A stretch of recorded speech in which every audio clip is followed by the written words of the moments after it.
2019 году 20 ноября в районе Ачедары в ДТП погибли двое мужчин. Авария произошла в результате столкновения автомобиля марки Honda Fit и грузовика марки MAN. Водитель легковой машины Рустам Чагава и его пассажир Юрий Самушья скончались на месте. Эта сухая сводка пресс-службы МВД тем вечером мгновенно облетела всю Абхазию. Трагическая новость никого не оставила равнодушным, а тех, кто лично знал Рустама Чагава, повергла в шок. Потому что бывают люди и происшествия, которые никак не соотносятся друг с другом. Ведь кажется, что законопослушный водитель, не нарушающий правил дорожного движения, огражден от ДТП. А когда случается несчастье, первая реакция – неверие и шок. И вот такая смерть, это был для меня шок, я вам честно скажу. Я в это не мог поверить, что там случилось. Что Рустам погибнет в аварии, это даже в мыслях не было. То есть, если он был бы каким-то гонщиком, каким-то беспорядочным, и беспорядочной ездой как бы увлекался или еще что-то такого, вообще за ним не было никогда. Для меня было очень большим удивлением, что этот человек мог вот так вот при таких обстоятельствах уйти из жизни. Чтобы Рустам попал в ДТП, это правда очень было. Для меня непонятно, как такое могло именно с этим человеком произойти. Рустам Григорьевич Чагава, адвокат, в прошлом судья города Сухум, также много лет проработавший в правоохранительных органах страны, погиб в дорожно-транспортном происшествии в возрасте 45 лет.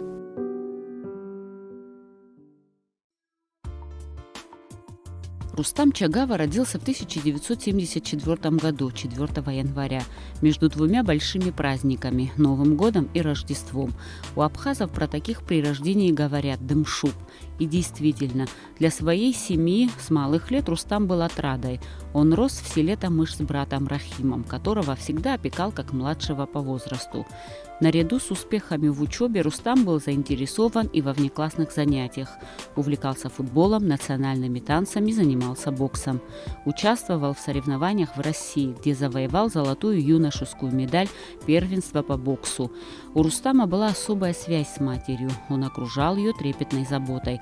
«За всю жизнь ни разу мне не приходилось краснеть за него», — говорит мать. Очень доброжелательный такой, отзывчивый был всегда, внимательный ко мне был всегда. Малейшая что-то проблема, скажешь, что-то болит или что, давай, быстро, быстро, быстро, сразу собирайся повезти к врачу. Это я отговаривалась, не хотела идти никуда. А то ко мне очень хорошие были взаимоотношения, и он никогда не скрывал, как-то, как девочка так воспитала я их обоих, что они никакого секрета от меня не имели. Там и отношения с девочками, когда начинались, все проблемы ихние, все, я была в курсе дела всех событий. Хороший, как сын, очень хороший был. Для меня был очень хороший. По дому приезжают, 5 минут не сидели ни один, ни другой. Они такие трудяги были с детства. С детства огород, все, везде, скотина, все, у них трактор вот свой у нас домашний. Поэтому у нас никогда не было проблем там рабочих нанимать, что-то. Всегда ребята работали сами. Много говорит, чего мама всегда хвалит своих детей, но я никогда их не хвалила. Хвалили другие. После завершения учебы в школе Рустам Чагава попытался поступить на юридический факультет в вузе Саратова, так как с детства мечтал стать судьей, но не сложилось. Тогда он поступает в Абхазский государственный университет на экономический факультет. К началу Отечественной войны народа Абхазии учился на 2-м курсе. Тогда родной Тамыш находился под контролем врагов, и семья перебралась в соседнее село Кутол. Рустам конкретно с оружием в руках не воевал.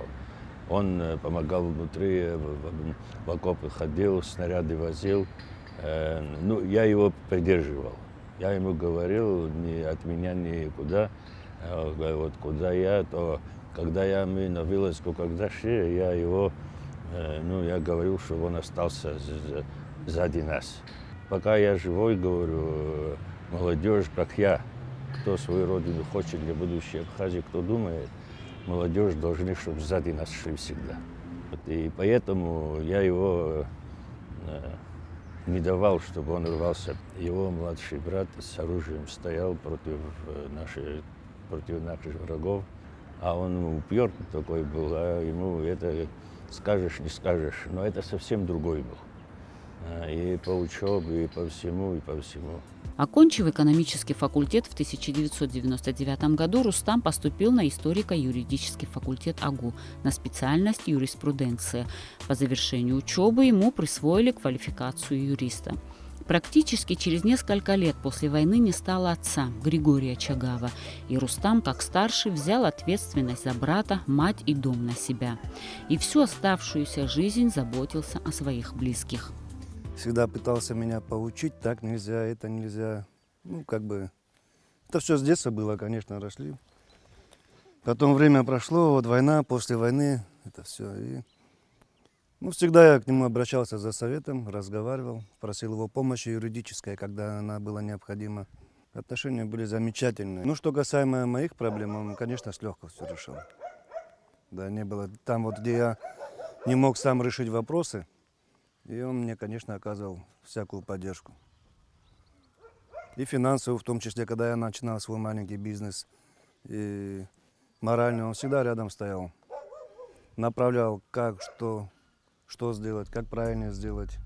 Карьера Рустама началась в 1995 году, когда он, будучи студентом, был назначен оперуполномоченным отдела уголовного розыска внутренних дел города Сухум. Криминогенная ситуация в столице и в общем по стране тогда была очень сложная.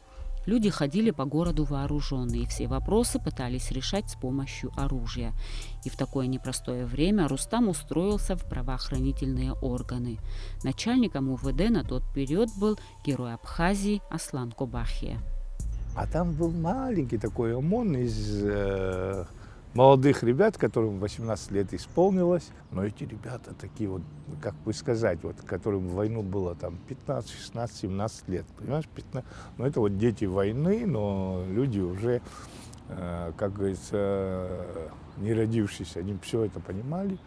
И они настолько крепкими ребятами оказались, и среди них был несчастный Рустам Чагав. Он вообще такой крепкого телосложения, он очень такой азартный был, поставленную задачу. И он выделялся как-то среди них. Я его еще тогда заметил. Несколько раз спросил и его, и мы когда на спецоперации куда-то выезжали, мы брали, они надежные. Потому что это молодые, это, можно сказать так, бесшабашные ребята. А сложная ситуация была, и никогда они меня не подвели, я их часто с собой брал. И как-то такое, ему 18-19, мне 35, вроде бы разница небольшая такая. Сейчас когда уже начинаем стареть, это как-то замечается. А потом дальше как-то он, знаешь, он такой дружелюбный, такой активный, жизнерадостный. Все эти годы мы общались. С 1996 года Рустам Чагава начал работать в органах прокуратуры. Год спустя его назначают старшим следователем прокуратуры города Сухум, а через 2 года переводят следователем по особо важным делам Следственного управления Генеральной прокуратуры. Коллеги характеризуют его как принципиального и грамотного специалиста. С ноября 2005 года Рустам Чагава был назначен заместителем прокурора столицы. Рустам Чагава был очень грамотный юрист, отличался глубоким знанием законов, разбирался в них.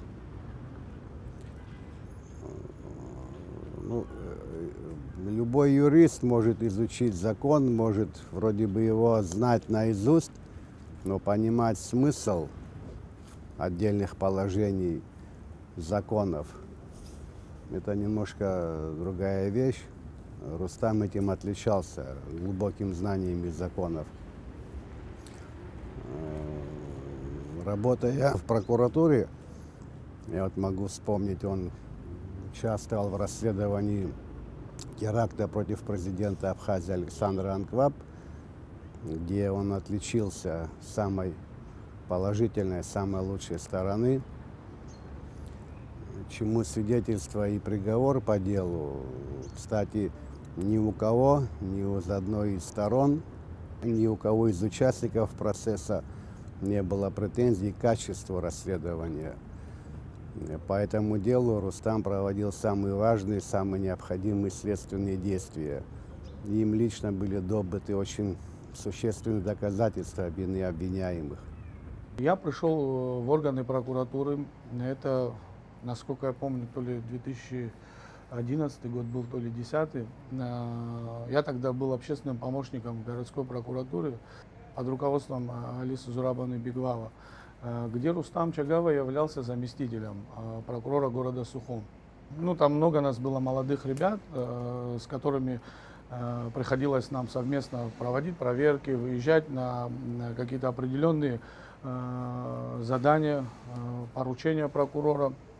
Ну и не всегда нам хватало опыта в работе. Он пытался всегда помогать молодым нам, подсказывал постоянно, говорил, что ребята, вы не бойтесь, самое главное, вот это есть закон, который необходимо соблюдать. Этот человек вообще был настолько удивительный, в меру своего возраста, на тот период времени, мы там часто с ним куда-то выезжали там, на какие-то следственные эксперименты, следственные какие-то мероприятия. Вот, элементарно, там, в меру своего возраста, там, на светофоре мы могли остановиться, молодые прокуроры, да, там, Рустам Георгиевич, почему вы там стоите, там, сейчас желтый свет горит, уже троньтесь, пожалуйста, поезжайте. И он мне так часто так смотрел, Кац, успокойся, мы же прокуроры, мы же первые, которые должны себя вести элементарно на трассе правильно. Показывать пример, показывать, как должно быть. То есть он был такой человек правильный, вот во всех смыслах этого слова. Что в семье, что на улице, что в коллективе. Я не знаю, конечно, наверняка кто-то его и не любил, может потому что боялись, может быть потому что не смогли найти общих точек соприкосновения с этим человеком. Очень хороший парень был, очень большой умничка такой, профессионал, знающий свою работу. Я думаю, что он принес очень много пользы своей стране, естественно, своим детям и своей семье. Конечно, это колоссальнейшая потеря. Очень жаль, конечно, что так произошло. Очень принципиальный такой парень, честный, порядочный. Я его знал только с самых таких положительных стороны, не знаю я ни о кого, чтобы в отношении Рустама сказали, что он в чем-то неправильно поступил или неправильно себя повел. Таких случаев, по-моему, никогда и не было. Прекрасно воспитанный парень, в самых лучших наших традициях. Он такой очень теплый был в общении, приятный парень. У него круг друзей немножко помоложе меня, поэтому мы, конечно, не так часто с ним виделись, так по каким-то этим делам. И тем более мы односельчане, и это, естественно, недалеко друг от друга живем. Я очень сожалею, что его нет рядом с нами. Это очень большая потеря. Большой профессионал, очень хороший юрист, человек, который уже имел очень хороший багаж знаний. Рустам был компетентным работником, но никогда не стеснялся спрашивать совета. Все время совершенствовал свои знания.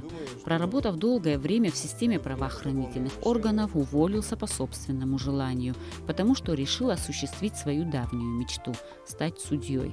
После прохождения квалификационной комиссии Рустама глава государства выдвигает на эту должность, и парламентарии избирают его судьей города Сухум. По свидетельству коллег, судья Чагава руководствовался только законом.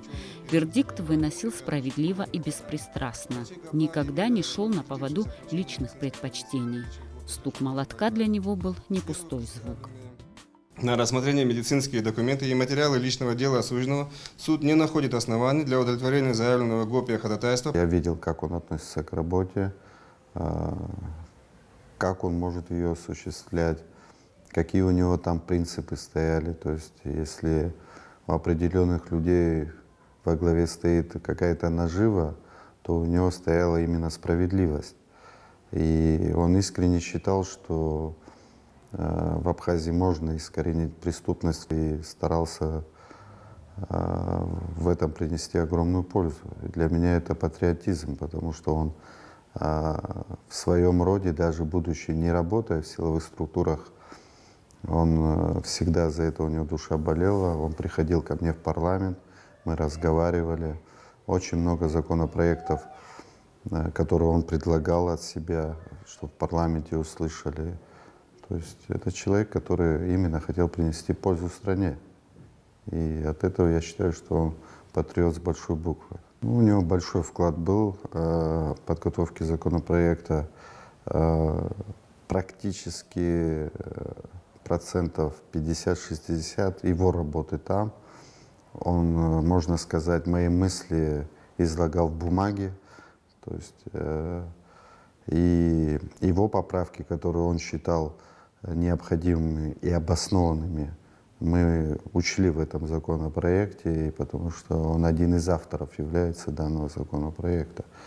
И он считал искренне, что это уменьшит распространение наркотиков в Республике Абхазия и позволит силовым структурам более лучше бороться в данном направлении. У нас же самая большая проблема в нашей стране наркотики. Это страшная вещь. Мы сейчас в связи с пандемией забыли об этом, потому что кто враги Абхазии, кто этим занимается. Тогда еще не было этого закона. Я благодарен парламенту, что сейчас приняли этот закон. И, кстати, между прочим, это часто бывает. Вот Дима Двар, он же этот процесс инициировал, насколько я знаю. В общем, парламент это принял. И сейчас можно любого вот этого наркодилера подвести под пожизненное заключение. У Рустама до этого, будучи судьей, были материалы, меня это очень... Я уже не работал, но он ко мне как-то приезжал, и я говорю: Рустам, давай вынеси высшую меру наказания. Пожизненное заключение этим негодяям, чтобы понимали. Он говорит: Алексеевич, говорит, знаешь, вот ты юрист, ты садись, ты думай. Но ты создай этот прецедент, ты покажи, что это зло. Можешь ты это сделать? Подумай. И он принял это решение. Это первый судья в Абхазии, который принял решение о пожизненном заключении наркодилера, который привозил в Абхазию наркотики, и это закладывали, понимаешь, и убивали молодых людей. Конечно, и он понимал, и я понимал, когда это. Дело не в том, что это в Верховный суд подадут, там найдутся еще, понимаешь, люди, которые 100 раз тебе укажут, что ты неправильно это сделал. Это понятное дело. Но зато будет прецедент, зато общество подумает. И потом как-то этот процесс пошел, вот парламентарии приняли. Сейчас я вот вижу, я не за горами тот день, когда примут суды. Им никуда деваться некуда, потому что огромные партии наркотиков выложены. Это все материалы сейчас в действии. И завтра наши суды вынуждены будут принимать этот закон, потому что не от того, что закон требует, вообще обстоятельства требуют. И вот это Рустам очень сильно понимал. У Рустама были очень такие свои четкие жизненные принципы. Он не поддавался ни на уговоры, ни на тем более запугивания. Я знаю, были факты, когда по отдельным делам его не просто уговаривали, ему даже угрожали. Ну, сейчас не физическая расправа, а вот дальнейшей карьерой, дальнейшей судьбой его как специалиста. Но он не поддавался и принимал те решения, которые он считал правильные, законные, справедливые. Те, кто знал Рустама, говорят про него: человек, который сделал сам себя. Где бы ни работал, он пользовался у коллег искренним уважением, к его авторитетному мнению прислушивались, с ним считались. Он был порядочным, принципиальным человеком, на которого всегда можно было положиться. Несмотря на все сложности, работа не была в тягость, напротив, доставляла ему удовольствие. Когда истек судейский срок, в 2018 году Рустам сдал все экзамены, прошел квалификационную коллегию, но президент не представил его на новый срок, и этот этап своей жизни он очень тяжело перенес. Он очень смелый парень был, очень смелый. И он человек, который был способен на поступки. Он, конечно, такой юрист, и не всем он нравился. как это обычно бывает, такой категории людей, порой и власти. Здесь надо признать, а зачем об этом скрывать. Ему даже попытались карьеру испортить там, и тому подобное, хотя он очень порядочный парень был. Вот он с большой болью вот приезжал, мы садились, как бы обсуждали. Потом же, это власть как? Она сперва может не понять, а потом понять, это так. А человек, молодой человек тем более, как? Ну, судьи же у нас штучные, все-таки их там не 200, не 300, не 500, не 600 человек. Их по всей Абхазии, по-моему, человек 50-60. Если тем более это молодому человеку, который с первого дня служил Отечеству, с 18 лет, ты ему отказываешь, ты должен же объяснить, за что же ты ему от этого отказываешь. В такой момент в его, он очень тяжело переживал, а потом, в общем, пошли какие-то предложения ему, вот буквально перед смертью. Он приезжал, опять советовался, я говорю, слушай, иди, ты же родине служишь, а не какому-то там политику или что. Иди, если предлагают. Это было трагично, что для него это тоже было немножко морально-психологический такой удар, когда его не выдвинули, он прошел вот это все экзамены, квалификационную коллегию, и его не выдвинули в судьи, потому что из-за каких-то политических мотивов. Ну, смешно, это вот задним числом вот так посмотришь, вот, ну, это дико, просто дико. Ну, я думаю, что это как-то, ну, я знаю, что он очень был огорчен, он считал, что он принципиальный, честный парень, и его взяли просто так, недооценили. Хотя у него, он был совершенно, как бы, на мой взгляд, аполитичным в плане, как бы, того, что он был профессиональный судья, который выполнял свои функции. У него огромный багаж знаний. Я не понимаю, чем руководствовались, когда не продлили его срок судьи, потому что и судебная власть потеряла очень серьезного специалиста. И, ну, в роли адвоката, вы знаете, он, бедный, не успел как бы почувствовать даже себя толком, потому что это небольшой промежуток времени был. Но я, насколько знаю и слышу, что он был хорошим очень адвокатом. То есть, но это немножко не его было. Его профиль больше был или прокуратура, или судьей. То есть это мое личное мнение как друга. И, естественно, то, что его не продлили, это немножко ударило по нему эмоционально. Для своей семьи Рустам был человек-праздник. С его появлением в доме все вокруг наполнялось позитивной энергетикой и распространялась аура доброжелательности. Примерный семьянин, был замечательным отцом, обожал своих детей и не скрывал свою любовь. За 18 лет брака супруга Мадина не припоминает серьезного разлада между ними. По ее словам, Рустам был ответственным, надежным и добрым. Работу оставлял на работе, а в семью он приносил только заботу и любовь. Он с порога, его дети не встречали, и кто-то там не поцеловал его. Это была трагедия папиной дочери, все должны были подойти. Вот как он заходил в дом, вот начиналось такое движение, у нас в доме все начинало ходить. И утро всегда у него было доброе, и он своих детей будил всех по-разному. Он дружил очень со своими детьми, и всегда, независимо, где бы он ни работал бы, он водил их с собой. Ну, он легкий был очень человек, если честно, вообще по жизни. Его вот, несмотря на все трудности жизни, ну, жизнь его не тяготила. Он вообще, жизнь била ключом на все 100%. Я вот по сравнению с ним, конечно, более такая могла и поворчать, как он говорил: так, утром ты не разговариваешь, так иди, не порть нам утро. Я всегда старалась его понять. У него, конечно, была очень сложная работа. Он работал с людьми, не всегда мог прийти там рано, не всегда мог выслушать, скажем, да. Но для этого всегда находились какие-то подходящие случаи, когда, вообще он работу оставлял на работе. Дома он был, как и все, любил домашнюю обстановку, суету. шум своих детей. Но он был отличный отец такой. У меня даже иногда вот какая-то ревность была, как он к своим детям так относился хорошо. Они как клещи. Вот придет и здесь вот ляжет на диване, и все, начиная со старшей, все на нем липли. Я всегда ругаю, кричу: дайте, папа устал, оставьте его. Нет.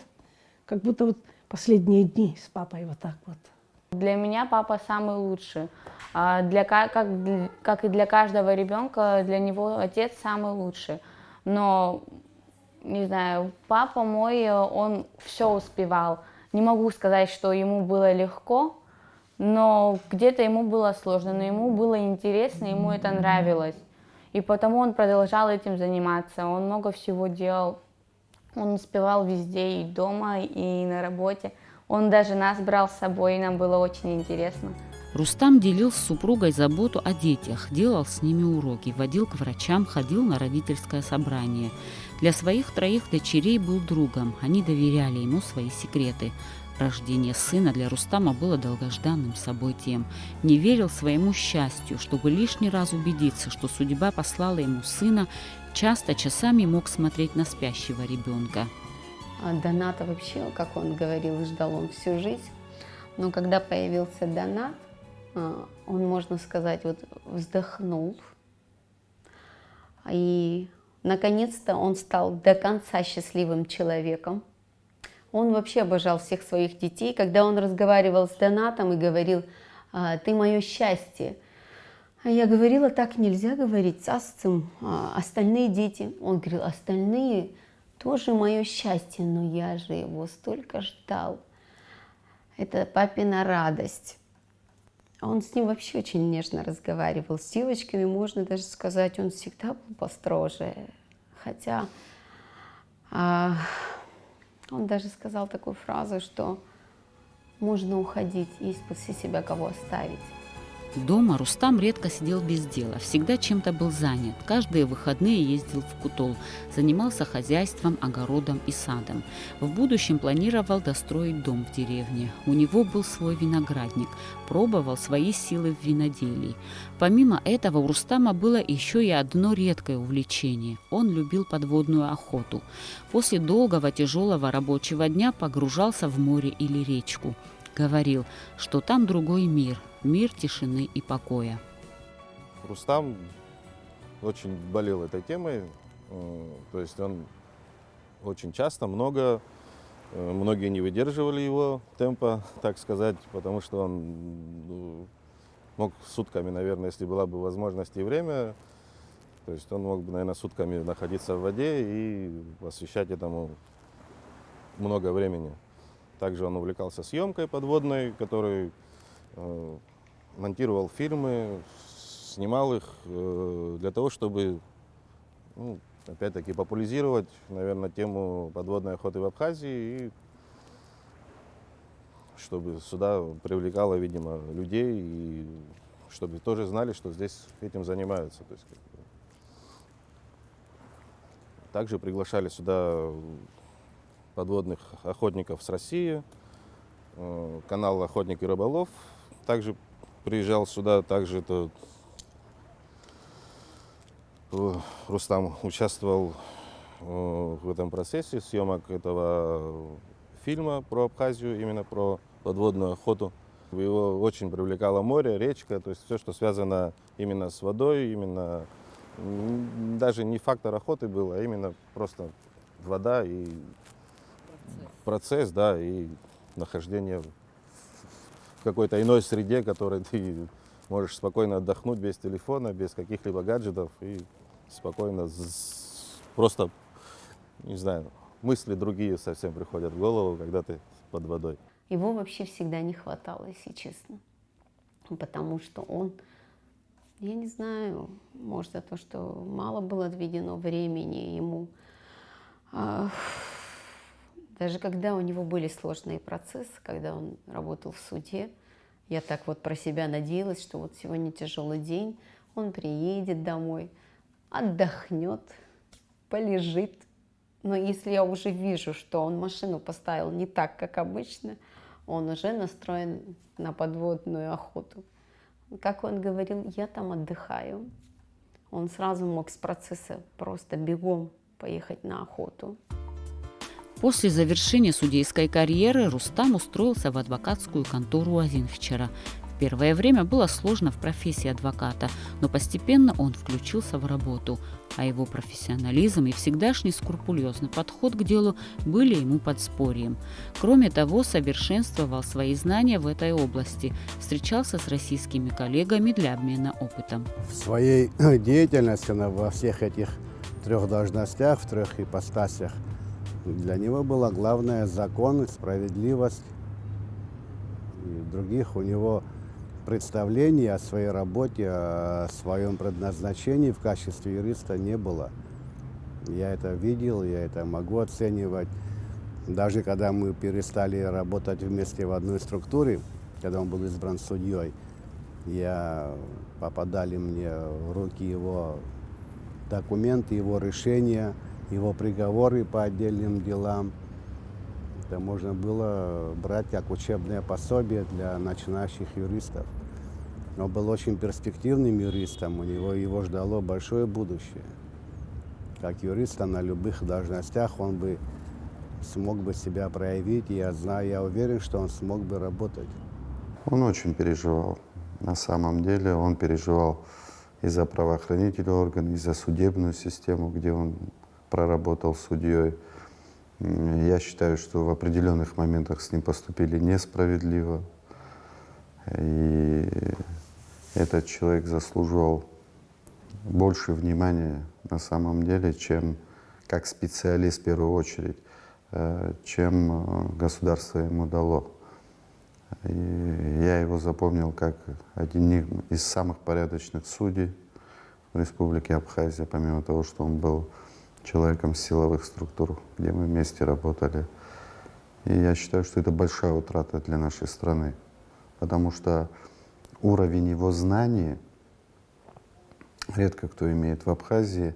Он был трудоголиком, он всегда работал над собой, всегда работал над материалами, которые он имел. То есть это человек, который не находился на одном месте, а постоянно совершенствовался. В тот трагический день Рустам отправился по работе в Гагру. В попутчике забрал своего соседа, архитектора Юрия Самушия. Рустам планировал купить дом в Гагре, и архитектор должен был сделать профессиональную экспертизу. На обратном пути, это уже было к 6 часам вечера, Рустам позвонил супруге и сообщил, что через 40 минут будет дома. Настроение, как вспоминает Мадина, у него было хорошее, ничего не предвещало беды. Ой, вообще так не люблю возвращаться вообще в этот день. Но он сказал, через 40 минут я приеду. Это я когда уходила. Но я уже поняла, что вот, чтобы он сказал и не приехал, ну, значит, он позвонит, скажет. То есть, ну, он всегда вот, чтобы я не переживала, он всегда говорил. Я поднялась, я говорю, Ирина, где папа? А папы нет еще, она говорит. Ну, тут вот на домашний почему-то звонок. Позвонила соседка Лаура. Я уже поняла, что что-то случилось, если честно. Но они сказали, мы не знаем. Рустам попал в аварию, но мы не знаем. А я сразу сказала, я говорю, если он попал в аварию, дядя Юра был с ним. А дядя Юра сразу умер, они сказали. Я говорю, если дядя Юра умер, значит и он, говорю, его тоже нет уже. Эта страшная авария унесла жизни Рустама Чагава и его пассажира Юрия Самушия. Парадокс жизни состоит в том, что человек, который никогда не нарушал правила дорожного движения, осторожный и ответственный, погибает в ДТП. Что случилось в те несколько секунд и можно ли было предотвратить трагедию? Вопросы, которые навсегда останутся без ответа. Он был всегда очень осторожный, очень, но я не знаю, что сейчас произошло, честно говоря. Я больше склонен, что его отвлек телефонный звонок. Дождя не было, но было ближе к вечеру, сумерки как раз. А там как раз такое место, что роса садится как-то. Время тоже ноябрь все же. что ничего не предвещало. Я с ним разговаривала за 2 часа до вот этой трагедии. Мы должны были, он должен был рабочих на завтра, например, привезти, кукурузу убирать. Это тоже как раз же ноябрь месяц. Мама, завтра привезу рабочих на уборку. Все, через 2 часа звонят. Вот так вот случилось. Абсолютно ничего, даже я не чувствовала сердцем, что что-то случилось. Точно так же жене как позвонил, что вот сейчас я приеду, через 20 минут буду дома. Готовь кушать. Плачь, не плачь, это ничего не вернешь его уже. Семья Рустама поделилась, что в последнее время он был охвачен непонятным беспокойством. Казалось бы, серьезных проблем нет, но и тем не менее какая-то тревога мучила его. Неужели это было предощущение неизбежного будущего, которое несло его навстречу смерти? Он такой аккуратный, если бы он был бы там такой вертливый, знаешь, беда большая просто. Жалко просто, знаешь, вот он такой вот образованный, патриотичный очень. Много над собой работал, самообразованием, понимаешь, в этих структурах, если человек не работает над собой, ты всегда там будешь престиж. Он очень яркий был, с ним считались. Вот. И у него мужские поступки, он всегда, понимаешь, если он что-то делал, он мог аргументировать, почему он это делает. А не так, я судья, я как хочу, так я и сделаю. Так не бывает. Он никогда не боялся жесткие решения принимать. Жалко, что такие ребята, вот это как бы настоящее и будущее Абхазии, вот как бы судьба так распорядилась с ним. К великому сожалению, не ценим, что вложено в людях. В него было очень много вложено. Это образование, как бы воспитание, большой опыт, которым можно было сегодня реализовать. Автопроисшествия, и умирают врачи. Значит, вот сколько погибло у нас врачей, других специальностей. То есть в них столько вложено. Вот, это кощунственно говорить вот, в экономическом плане. Но для государства это колоссальнейшие потери в экономическом, в социальном, во всех отношениях. Потому что это, представь себе, воспитать юриста, сделать из него хорошего профессионала, это долгие годы надо. Это, а про врачей там, в других областях, везде, где не возьмете. Это, для нас это колоссальнейшие потери. Теряем людей, в которых вложено государством, обществом, семьей колоссальнейшие далее. Ну и как сами люди, само собой, это самое главное. Ну, вот это трагедия. Я просто хочу, чтобы максимально люди знали, что этот человек был действительно порядочный человек. Он действительно верил в будущее, он действительно спешил жить. Он постоянно хотел какой-то точки достичь. Постоянно какую-то перед собой задачу и цель ставил. Он, как правило, ее достигал, этой цели. У него были большие планы. Мне, конечно, действительно реально не хватает этого человека. Он был своеобразный в плане, не каждого он мог к себе подпустить. Вот даже вот, сейчас бывали такие моменты, допустим, да, обращались к нему как к прокурору, как к судье, потом он там уже в дальнейшем адвокатом был. Так распорядилась его судьба. Когда он был судьей, естественно, подходит, да, там, Рустам Георгиевич, помогите, там, туда-сюда. Есть закон, для всех он един. Я его, если не нарушаю, максимально и пытаюсь этот закон не обойти. Потому что он от всех требовал именно вот, быть правильными, так скажем, что ли. Максимально как бы стремился к этому. Я среди наших однофамильцев, честно говоря, на него я большие надежды. Вот. А у нас у однофамильцев человек был уникальный. Вот уже год, как семья учится жить без Рустама. Тяжело им без человека, который наполнял их дом яркой жизнью. Тяжело матери без сына, брату без старшего брата, тяжело жене без мужа, детям без отца. Рустам не увидел, как его долгожданный сын сделал первые шаги и произнес первые слова. И не увидит, как любимые дочери окончат школу и вступят во взрослую жизнь. Но пока он был с ними, он сделал все, чтобы они были счастливы. И чувство благодарности отцу они пронесут через всю жизнь. Светлый образ Рустама Чагава навсегда останется с родными, бережно хранимый в памяти и изредка являясь им во сне. Да, я видела, он приходил, он говорил, что не бойтесь, все будет хорошо, что он рядом. Если жизнь дает шанс, наверное, быть счастливым человеком, сколько бы ты ни прожил, я думаю, что он был одним из тех.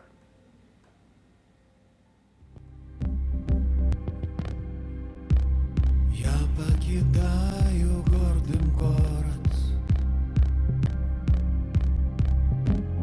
несостоявшийся поэт. В тот город, где никто не дорог, дороги нет.